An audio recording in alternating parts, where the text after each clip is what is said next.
Assalamualaikum warahmatullahi wabarakatuh. Innal hamdalillah asyhadu an la ilaha illallah wahdahu la syarika lah wa asyhadu anna Muhammadan abduhu wa rasulullah. Allahumma salli wa sallim ala sayyidina wa maulana Muhammad rasulillah wa ala alihi wa sahbihi wa mawalah wa la hawla wa la quwata illa billahil aliyyil azim. Puji syukur kita kepada Allah Subhanahu wa taala yang sampai pada malam yang berbahagia ini kita semua masih berada dalam lindungannya. Rahmat dan sejahtera kepada baginda Muhammad sallallahu alaihi wasallam, keluarga dan juga sahabat beliau sekalian. Hadirin kaum muslimin dan muslimat jamaah salat maghrib dan isya yang dirahmati Allah Subhanahu wa taala. Sudah sekian lama kita tidak bertemu, artinya tidak ada pengajian, terhenti sementara dikarenakan wabah COVID-19, dan bulan ini pengajian kembali aktif. Agar ada kesinambungan pengajian sebelum COVID dengan pengajian di era new normal, pada malam ini kita akan coba memulai kembali materi pengajian kita. Yang menjadi materi pengajian kita malam ini adalah memilih guru. Singkat judulnya, memilih guru. Artinya siapa yang cocok untuk kita jadikan guru. Lebih-lebih di era ini, kalau untuk mencari sumber ilmu itu cukup mudah. Tinggal klik di Google, semua sumber ilmu itu dapat.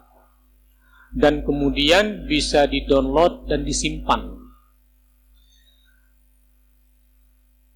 Kemudian di era ini, ya, dengan adanya wabah COVID-19, sistem belajar itu berubah dari sistem tatap muka ke sistem daring ataupun sistem online.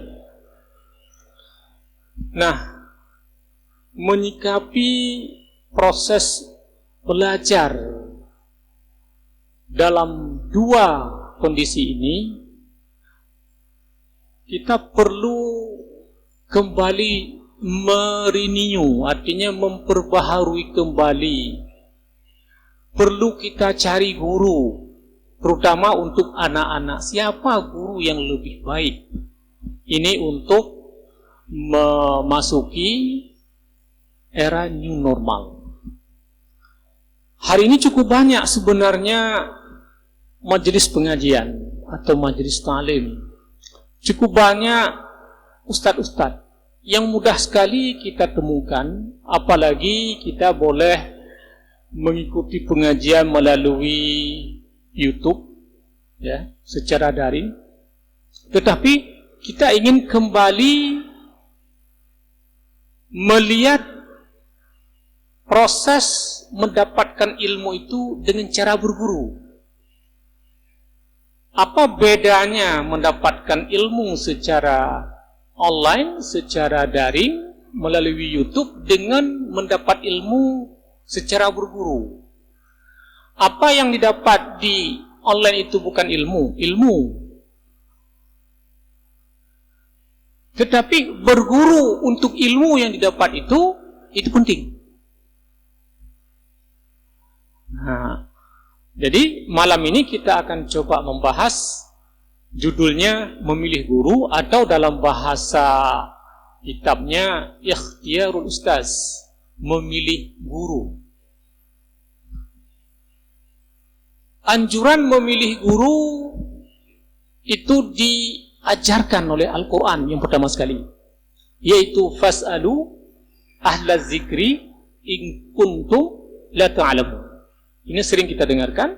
Kalau kita tidak tahu, maka bertanyalah kepada ahlu dzikri. Ahlu dzikri ini dalam penafsirannya ada 3 macam.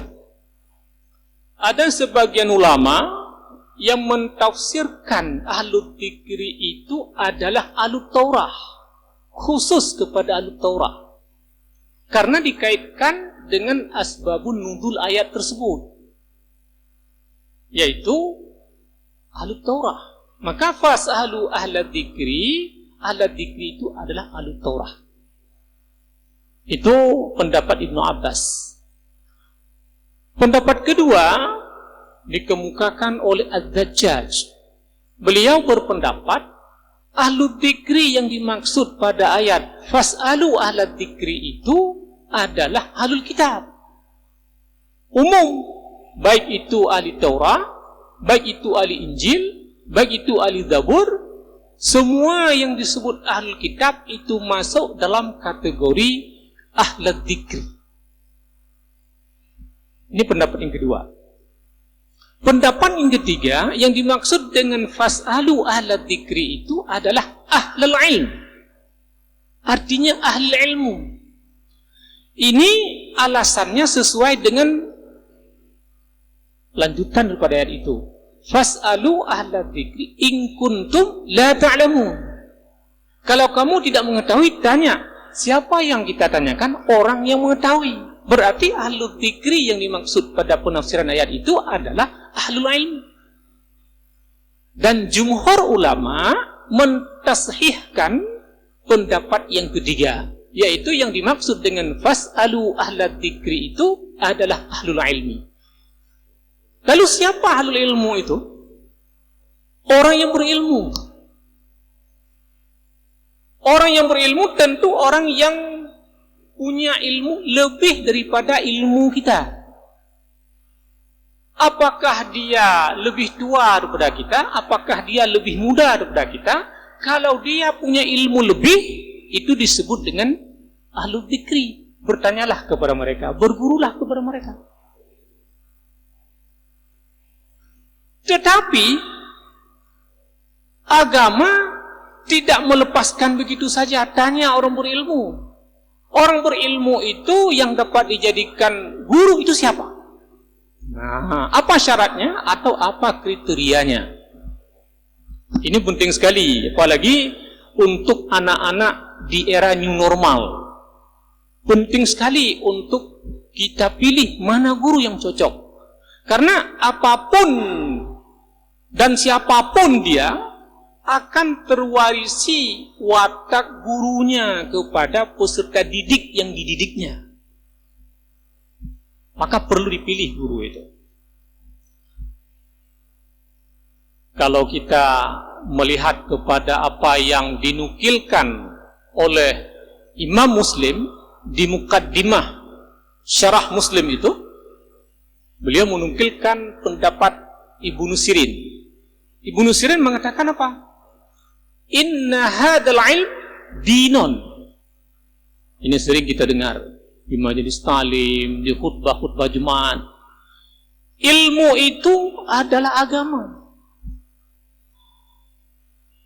Fanduru mimman ta'khuduna dinakum. Ilmu itu agama. Karena dia agama, maka perhatikanlah dari siapa kamu mengambil agamamu itu. Nah, artinya apa? Banyak ustadz, banyak orang berilmu. Bukan semua ustadz dan semua orang yang berilmu itu menjadi guru. Nah, ada orang yang berilmu untuk dia amalkan untuk dirinya. Ada ustadz yang dia paham agama untuk dia amalkan untuk dirinya. Kadang-kadang karakter orang yang berilmu, karakter seorang ustadz belum tentu cocok untuk menjadi guru. Hari ini kan di Republik ini sedang giat-giatnya bagaimana meningkatkan kualitas guru atau disebut dengan guru yang profesional. Panik orang. Tapi kalau kata Ibnu Sirin seperti itu, ilmu itu agama, maka pilihlah guru itu. Dari siapa kamu mengambil agamamu? Nah, baik. Kalau mau rujuk kepada salah satu kitab turas, dalam bahasa kami di Dayah menyebut kitab kuning, yaitu kitab Ta'lim Muta'allim Syarah Tariq At-Ta'allum. Di sana disebutkan ada 3 kriteria seorang yang alim atau seorang ustadz untuk dapat dijadikan sebagai guru. Yang pertama, seorang yang alim itu yang dapat dijadikan guru, maksud alim tadi yang berilmu, ialah yang a'lam. Nah, itu. Yang a'lam. Mana yang a'lam? Yang lebih alim daripada kita yang berilmu. Berarti kita berilmu. Ada yang lebih berilmu, itu yang cocok, yang tepat dijadikan sebagai guru. Maka digunakan kalimat al-a'la. Yang lebih alim, yang lebih berilmu. Kalau ilmunya rata-rata seperti kita, belum tentu tepat dan cocok untuk dijadikan sebagai guru. Nah, itu kriteria pertama. Barangkali kalau kita katakan itu syarat pertama terlalu berat ya, terlalu ekstrem barangkali. Tapi itu kriteria pertama seorang guru. Satu. Nah, nanti kita kupas lagi apa dan bagaimana al-alam. Yang kedua, al-aura'. Makna al-aura' itu yang lebih wara' di antara orang-orang yang wara'. Apabila kita menemukan seorang yang berilmu wara', itu patut dijadikan sebagai guru, cocok dijadikan sebagai guru, lebih-lebih untuk anak-anak di era new normal. Kenapa? Wara' itu adalah watak pribadi yang terbentuk atas dasar ilmu juga, yang terbentuk atas dasar pemahaman agama. Tidak mungkin orang jadi wara' kalau dia tidak punya ilmu.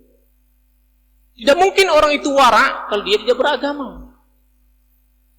Makanya kalau kembali kepada kisah Imam Asy-Syafi'i, ketika beliau pindah hijrah dari Baghdad ke Mesir, beliau mengatakan apa?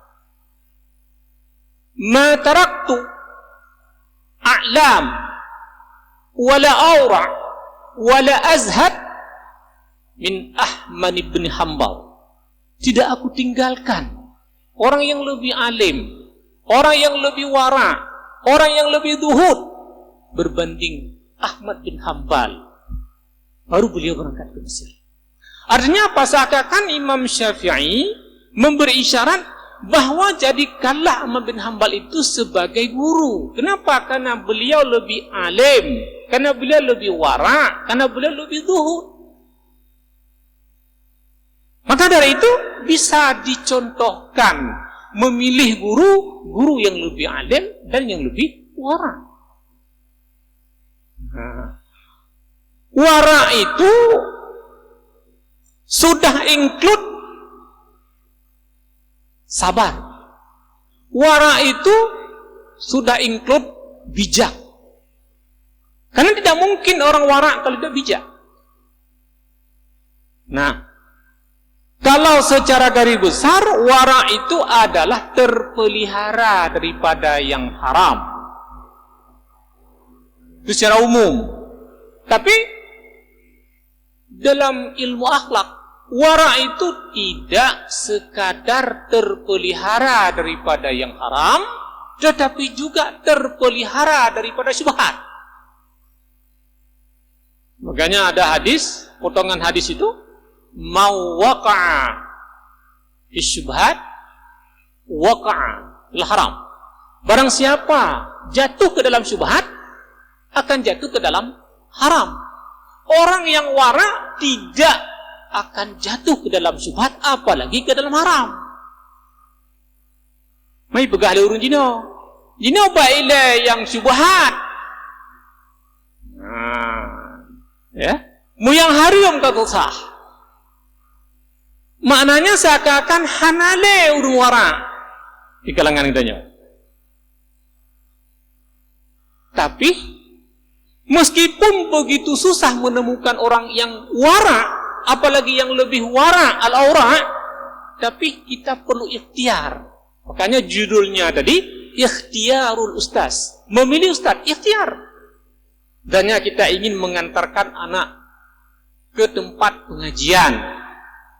Kalau di kita misalnya ingin kita antarkan anak ke pesantren, ke daya, ke sekolah boarding misalnya, cari tempat yang ustaz-ustaznya itu lebih wara. Itu yang kedua.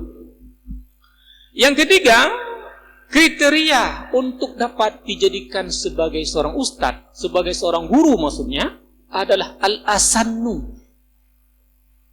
Maknanya apa? Yang lebih banyak berbuat sunat. Tidak hanya dia padai dengan amalan wajib, tetapi banyak melakukan sunat. Itu yang tepat dijadikan sebagai guru. Jadi kalau kita temukan seorang guru yang salatnya duhur ketika mau asar, salat asar ketika mau maghrib, bagaimana cocok untuk menjadi pendidik kepada anak-anak agar anak-anak salat tepat waktu? Makanya yang lebih tepat ialah yang al-asannu, artinya yang lebih banyak berbuat sunat.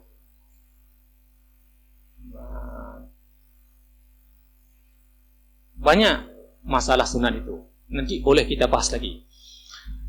Oleh karena demikian, dicontohkan Abu Hanifah itu menjatuhkan pilihannya kepada Hammad bin Sulaiman. Hammad bin Sulaiman salah satu daripada tabi'in yang menjadi gurunya Abu Hanifah atau pendiri mazhab Hanafi. Kenapa beliau memilih Hammad bin Sulaiman? Beliau mengatakan apa? Wajadtuhu syaikhan wa haliman wa saburan fil umur. Kata beliau, aku menemukannya seorang guru pada diri Hammad bin Sulaiman. Aku menemukannya haliman, seorang yang bijak pada diri Hammad bin Sulaiman. Dan aku menemukannya orang yang paling sabar dalam segala hal. Lalu beliau menambahkan, fatabattu alih, maka tetaplah hatiku kepadanya. Fanabatu, maka aku tumbuh membesar. Beliau berguru pada Hammad bin Sulaiman dalam satu riwayat sampai 18 tahun. Makanya kalau untuk menjadi ahli fikih, ahli agama, itu tidak cukup dengan belajar setahun 2 tahun. Tidak cukup. Apalagi kalau hanya satu disiplin ya, ilmu yang kita pelajari, lalu kita bercita-cita ingin menjadi ahli fikih, itu tidak mungkin kalau dilihat syarat-syarat menjadi seorang ahli fikih. Nah, lalu kalau kita ingin kumpulkan semua kriteria itu, yang pertama al-a'lam, yang kedua al-awra', Yang ketiga al-sannu. Mana orang seperti itu? Nah, kita lihat orang alim. Ibnu Hazm mengatakan apa? La takun aliman illa anna fika thalathu khisalin. Anda tidak akan jadi seorang yang alim, yang berilmu, kecuali kalau pada diri Anda itu ada 3 hal. Yang pertama, la tabghi man fawqaka. Jangan berbuat zalim kepada orang yang di atasmu. Ini bahasa Aceh, beko haki. Jangan menjatuhkan orang yang di atas. Mungkin kalau diperluas, baik iri kepada orang yang ada. Baik merasa lebih tinggi kita daripada orang yang di atas. Ini kalau kita contoh Imam An-Nawawi. Imam Nawawi adalah ulama besar dalam mazhab Syafi'i yang oleh ashab-ashabnya pernah diminta kepada beliau atau ditanyakan kepada beliau, kenapa ya Imam tidak membuat mazhab sendiri? Kalau dilihat daripada kualitas keilmuan Imam An-Nawawi, itu sudah cocok untuk membuat mazhab sendiri. Tidak perlu mengikuti mazhab Syafi'i. Tapi kenapa? Beliau itu menghargai orang yang lebih tinggi di atas. Maka beliau lebih bersedia untuk menjadi penumpang daripada menjadi supir. Itu pertama. Yang kedua, wala tahqir man dunaka. Jangan pernah engkau hina orang yang di bawahmu. Itu ciri orang alim. Jangan pernah engkau hina orang di bawahmu. Kalau orang di bawahmu kamu hina, seakan-akan kamu itu bukan seorang yang alim, bukan orang yang berilmu. Makanya Imam Asy-Syafi'i mengatakan, sya'nul ilmi ihtiramu al-akhirin. Inti ilmu adalah menghargai orang lain. Makanya dulu kita sampaikan di sini apa? Yang paling berharga adalah menghargai. Itu ciri orang berilmu. Nah, itu kalau kita temukan, kita jadikan sebagai guru. Itu yang kedua. Yang ketiga, wala ta'khud ala ilmika dunya. Jangan kamu ambil dunia dengan ilmumu. Maksudnya, jangan mendahulukan kepentingan dunia untuk mencari dunia dengan ilmu itu. Itu orang alim. Apabila kita temukan semua kriteria itu pada seorang yang berilmu, cocok untuk kita jadikan sebagai seorang guru. Dan ilmu yang kita dapat akan barakah. Karena jika punya tekedi tak pegah ilmu ya, cukup mudah kita dapat, betul sih. Tapi yang cukup penting daripada ilmu itu adalah keberkatan ilmu itu. Itu lebih penting. Ciri ilmu itu barakah setelah kita pelajari, dapat kita amalkan. Itu barakah. Nyo ilmu yang kop jahit nyo. Tapi tidak dapat diamalkan. Itu ilmu yang tidak barakah. Ilmu yang tidak barakah, ilmu yang tidak memberi manfaat kepada orang lain. Hebat malam, tapi tidak membawa manfaat kepada orang lain. Nah, itu ciri-ciri atau kriteria seorang ustadz yang dapat dijadikan sebagai seorang guru, atau seorang yang berilmu yang dapat dijadikan sebagai seorang guru. Maka Ibnu Mas'ud ya pernah meriwayatkan satu hadis, beliau mengatakan, ta'allamu qabla an yurfa. carilah ilmu sebelum ilmu itu dicabut. Maksudnya apa? Sebelum ilmu itu dicabut, artinya sebelum orang-orang yang berilmu, yang bijak, ya, yang sabar, yang wara,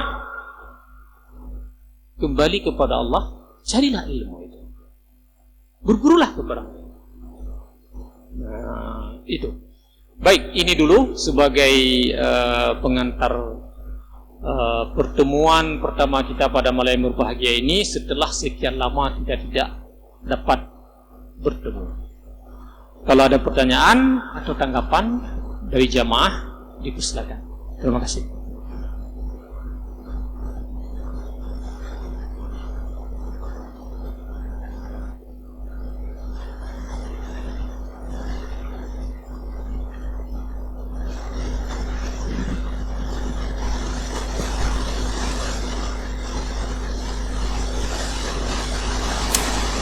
Kalau tidak ada, kita tambah sedikit lagi. Umat ini terbagi kepada 3 golongan. Ada golongan umat yang ami. Makna ami, awam, ya, tidak berilmu. Ada umat yang muta'allim, umat terpelajar, yang dia sudah tahu sumber-sumber hukum agama. Yang ketiga, umat ini orang alim. Nanti alim ini dibagi. Ada yang alim sampai level mujtahid. Bagi orang itu tidak perlu mengikuti orang lain karena mampu menemukan hukum sendiri. Nah, tapi kalau muta'alim, dia harus berusaha untuk menemukan dalil pada satu masalah yang ia belajar. Itu muta'allim. Nah, sebelum ia menemukan dalil, jangan berhenti. Barangkali di tengah-tengah kita masyarakat hari ini, kadang-kadang ada masalah ketika dipertanyakan, kenapa seperti itu? Kenapa dilakukan seperti itu? Kenapa dibilang seperti itu? Jawabannya dengan singkat kan dalam bahasa Aceh, ya kamu kan orang awam. Ketika kita dengar bunyi kamu orang awam, seakan-akan bangga dengan keawamannya.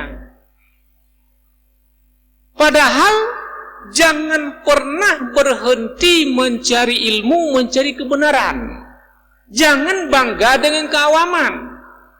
Jangan berhenti di status awam. Minimal kalau tidak sampai kepada level alim, minimal muta'alim. Itu, jangan berhenti di awam. Tang-tang, bak tarata-rata, uronyo. Seakan-akan orang bangga dengan lafal awam. Hai kamu orang awam. Kan sering tadu bagi gupi kamu orang awam. Sebenarnya tidak bisa selalu mengatakan lu orang awam. Pajak enggak ada awam. Tidak mungkin awam selalu. Dan agama tidak mengizinkan umatnya awam selamanya. Nah, seperti itu. Minimal muta'allimah. Kalau tidak alimah. Baik. Ada pertanyaan? Silakan.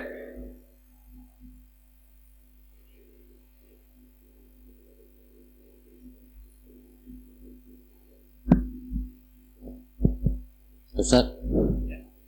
Assalamualaikum warahmatullahi wabarakatuh. Terima kasih.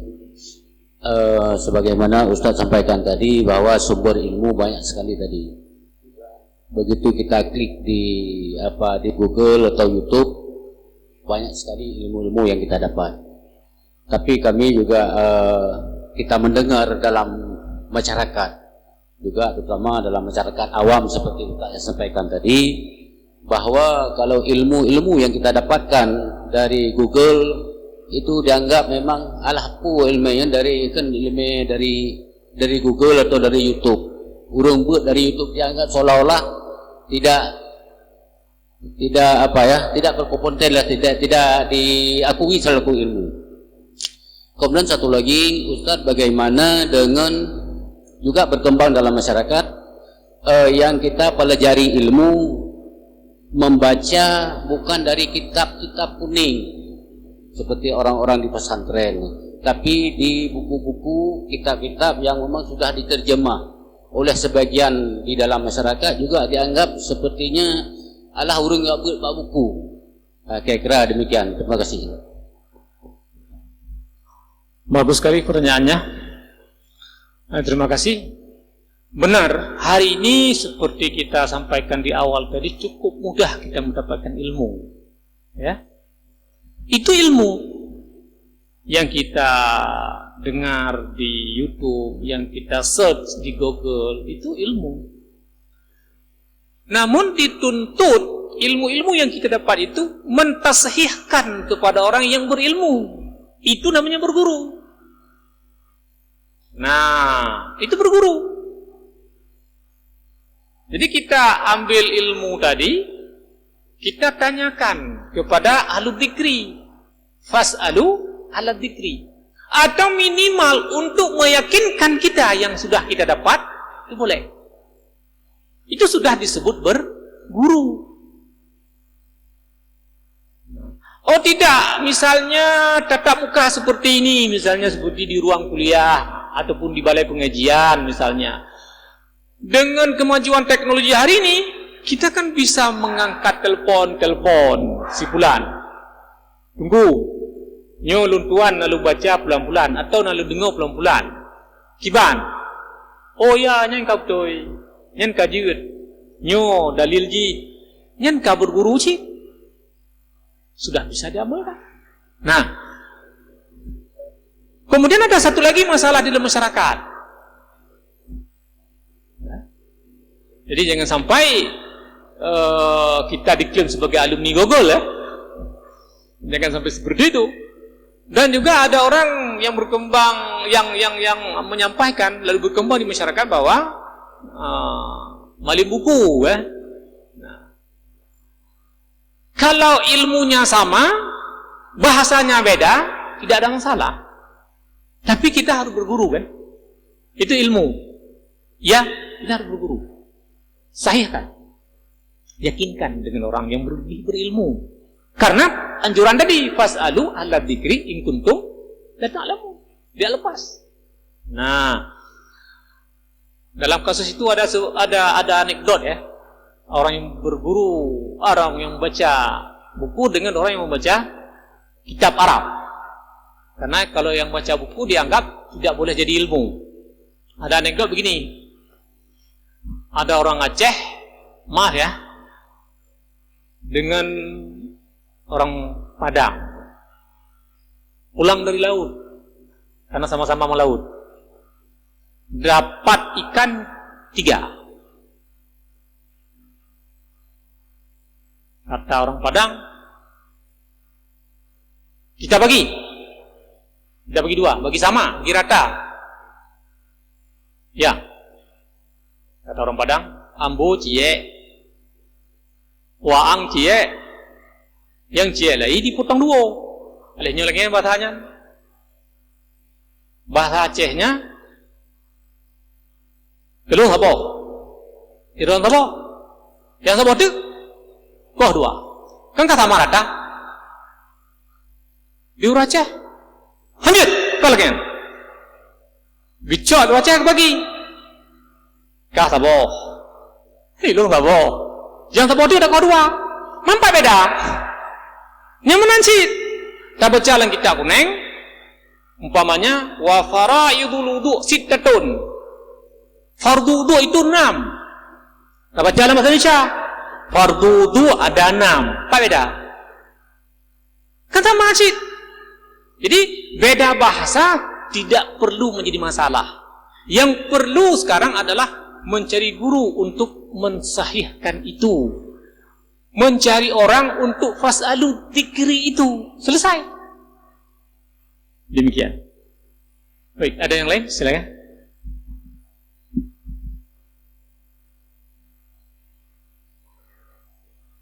Ustaz, memang pendidikan ini ada tujuannya. Menuntut ilmu itu ada tujuannya. Tujuannya yang paling utama sebenarnya uswatun hasanah. Ini yang kita tidak mau berkorban, tidak berusaha untuk mencapai uswatun hasanah. Mungkin disinilah menyebab rusaknya masyarakat, karena tidak ada yang kita contoh. Sama semua, ya. Baik yang berilmu tidak berilmu, mereka sombong. Yang berilmu sombong kepada yang tidak ada ilmu. Nah, inilah mungkin perilaku atau sikap yang perlu diselesaikan dalam dunia pendidikan. Baik, terima kasih atas tanggapannya. Makanya orang-orang yang berilmu di masa lalu atau disebut dengan ulama menyebut dirinya dengan khadimut talabah, pelayan pelajar. Artinya beliau menghibahkan dirinya, waktunya, energinya untuk mengajar umat yang belum tahu. Sangat dihargai orang yang belajar itu. Karena kalau seorang guru tidak menghargai orang yang diajari, berarti seorang guru itu ada yang kurang, ada yang cacatnya. Karena menghargai orang yang di bawah itu kan akhlak, adab ilmu. Kalau kita kembali kepada pendapat Ali bin Abi Thalib, beliau mengatakan apa? Al-adab la yuba' wa la yushtara. Adab itu tidak dapat dijual dan tidak dapat dibeli. Walakin huwa tabi'un fi qalbi man tarabba. Tetapi adab itu sesuatu yang terpatrai, tabi' yang melekat di dalam hati orang yang terdidik. Itu adab. Beliau melanjutkan, walaysal faqir man faqada az-zahab wa innamal faqir man faqada al-akhlaq wal adab. Orang fakir bukanlah orang yang hilang emas, yang tidak punya emas. Tetapi orang yang fakir ialah orang yang fakir akhlak dan adab. Maka seorang yang berilmu, apalagi yang dijadikan guru, harus lebih berakhlak, harus lebih beradab kepada orang-orang yang beliau berikan ilmu itu. Baik. Masih ada waktu? Ada lagi pertanyaan? Silakan, atau tanggapan? Silakan.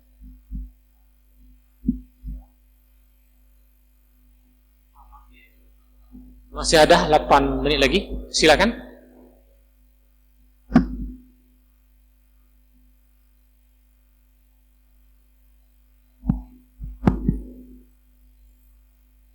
Assalamualaikum warahmatullahi wabarakatuh.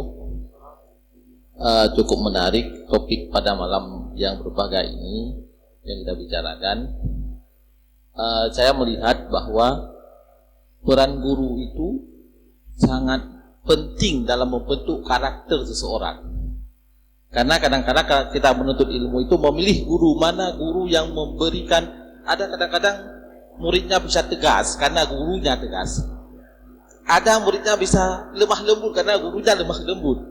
Berarti karakter guru ini punya pengaruh terhadap karakter yang diwariskan kepada muridnya. Kemudian saya ingin bertanya, Ustaz.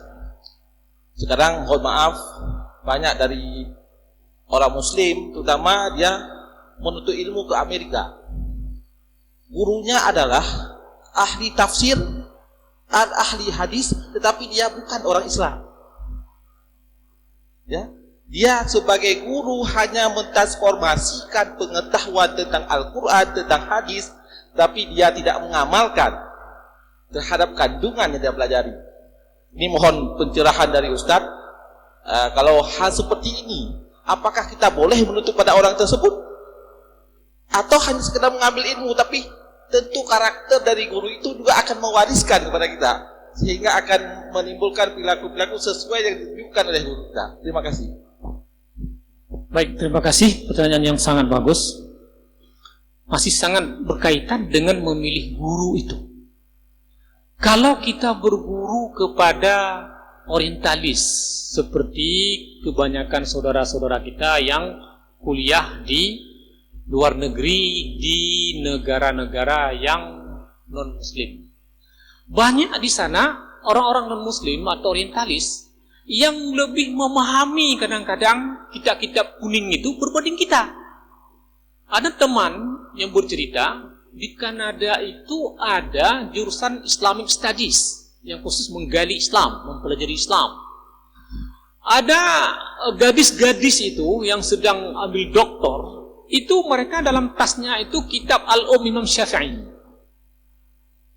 Ada Al-Quran, mereka gali ilmu. Pertanyaan tadi, bagaimana hukum mengambil ilmu pada orang yang non-muslim atau orientalis itu? Kalau kembali kepada pendapat ulama dalam Islam, khudil hikmah min ayyi wi'ain kharajat. Ambil ilmu dari manapun sumbernya kalau itu ilmu ambil. Tetapi kita tidak boleh menjadikan mereka itu sebagai guru yang dipersyaratkan karakternya seperti tadi. Nah, jadi ilmu boleh kita ambil, tapi kita tidak boleh mengadopsi, menyerap karakter seseorang yang tidak memenuhi syarat yang dipersyaratkan tadi. Karena syarat guru bagi seorang muslim harus muslim. Nah, ini kembali tadi, fas'alu ahla dzikri in kuntum la ta'lamun. Ahla dzikri itu ialah muslim. Nah, tapi mengambil ilmu boleh saja. Kan beda mengambil ilmu dengan menjadikan orang itu sebagai guru, kan beda-beda. Nah, jadi kalau kita ingin berguru, carilah yang muslim.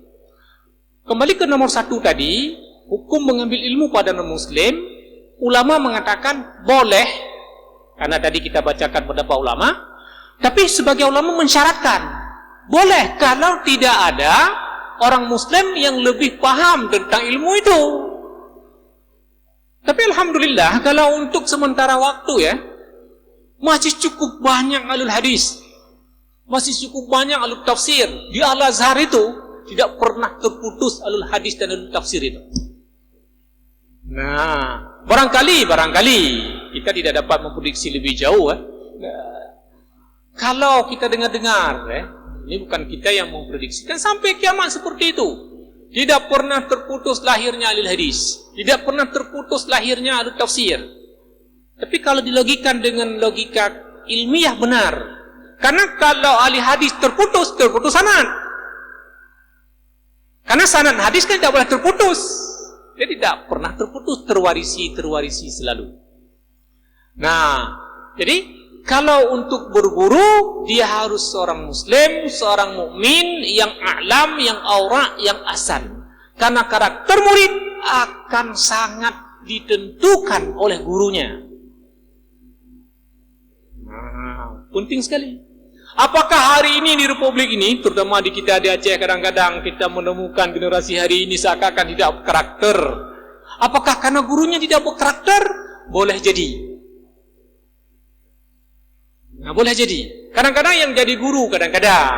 Ini semua kita, kadang-kadang tidak mampu kita mencontohi ajaran itu untuk kita transformasikan kepada peserta didik.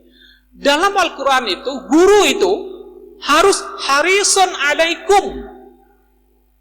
Harus ada sains, harus ada rasa agar muridnya boleh. Harisun alaikum, adidun harisun alaikum bil mu'minina raufur rahim. Jadi seorang guru itu harus ada sains, rasa bagaimana murid kalau dia susah memahami ataupun kalau dia tidak punya apa-apa untuk belajar, kita harus dapat merasakan itu. Dan raufun, kita harus punya sikap kasih dan sayang kepada para murid itu. Terutama ini yang kita bahas dari murid TK sampai kepada SMA. Itu yang sangat-sangat penting ditanamkan karakter. Dan sangat-sangat penting gurunya harus berkarakter untuk terwariskan karakter kepada peserta didik. Hanya buka kurikulum yang jadi gurunya tidak berkarakter. Makanya sampai hari ini tidak selesai membahas kurikulum berkarakter. Siapa dulu yang harus berkarakter sebenarnya? Kurikulum atau orang yang mengajar kurikulum? Tentu orang yang mengajar kurikulum berkarakter itu harus lebih berkarakter baru ditransformasikan kepada peserta didik. Semoga bermanfaat. Ini waktu sudah tidak mengizinkan lagi. InsyaAllah di kesempatan yang lain kita akan bertemu kembali. Mohon maaf. Assalamualaikum warahmatullahi wabarakatuh.